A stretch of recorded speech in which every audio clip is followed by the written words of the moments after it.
Hello, everybody. This activity is going to deal with characterization. The objectives for this lesson is that you should be able to define characterization and the different types, identify explicit and implicit characterization, and hopefully you'll be able to create your own examples of each type of characterization. So characterization is different from characters. Characterization is the way that the author creates a character.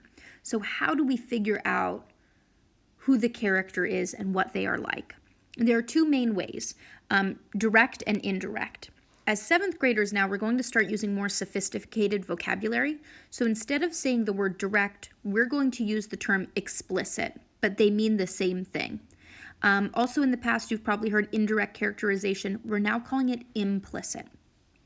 When you hear explicit, an easy way for me to remember the difference between explicit and implicit is to think of the words explode and implode. An explosion is where something blows up and all of the materials that it's made out of go flying everywhere. It goes outward. If something implodes, then it kind of like sinks into itself. So if you've ever seen like a building get demolished, sometimes they'll create it so that it implodes, so that the building just sort of falls in on itself. So explicit characterization is very obvious, sort of like an explosion is huge and it goes everywhere. Explicit is super obvious. Implicit is less obvious and it kind of goes inside the character. So here's exactly what that means. The explicit characterization, which is very obvious and out loud, the author's just telling you about the character. So for the 3 examples, if I say Braden was kind, I'm not showing it to you, I'm just telling you he was. Jordan does not like school. Sarah was competitive about her grades. I'm just telling you those details. The difference with implicit is that now the author is making you infer that the character has certain traits through their actions and their dialogue. So through what they do and what they say, we can start to figure out details about them. So our first example for explicit was Braden was kind. Now we can see that with implicit characterization. Braden always made sure to start conversations with someone if he noticed they were lonely at school. So after reading that description of his actions, we can figure out that he was kind. We don't need to be told it directly.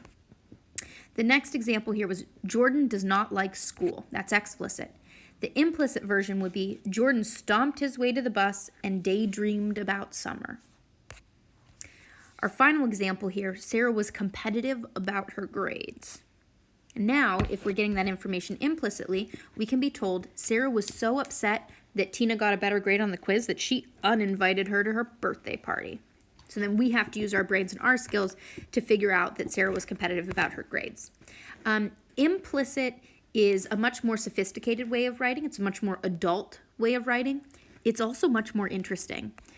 These sorts of sentences are kind of boring, and we tend to care a little bit less about the characters. So in our own writing, we want to use implicit characterization a little bit more, and we're going to find that as you get older, the stories you're reading are going to have a lot more implicit characterization as well. So let's practice identifying implicit characterization. This is a passage from Harry Potter. Up, she screeched.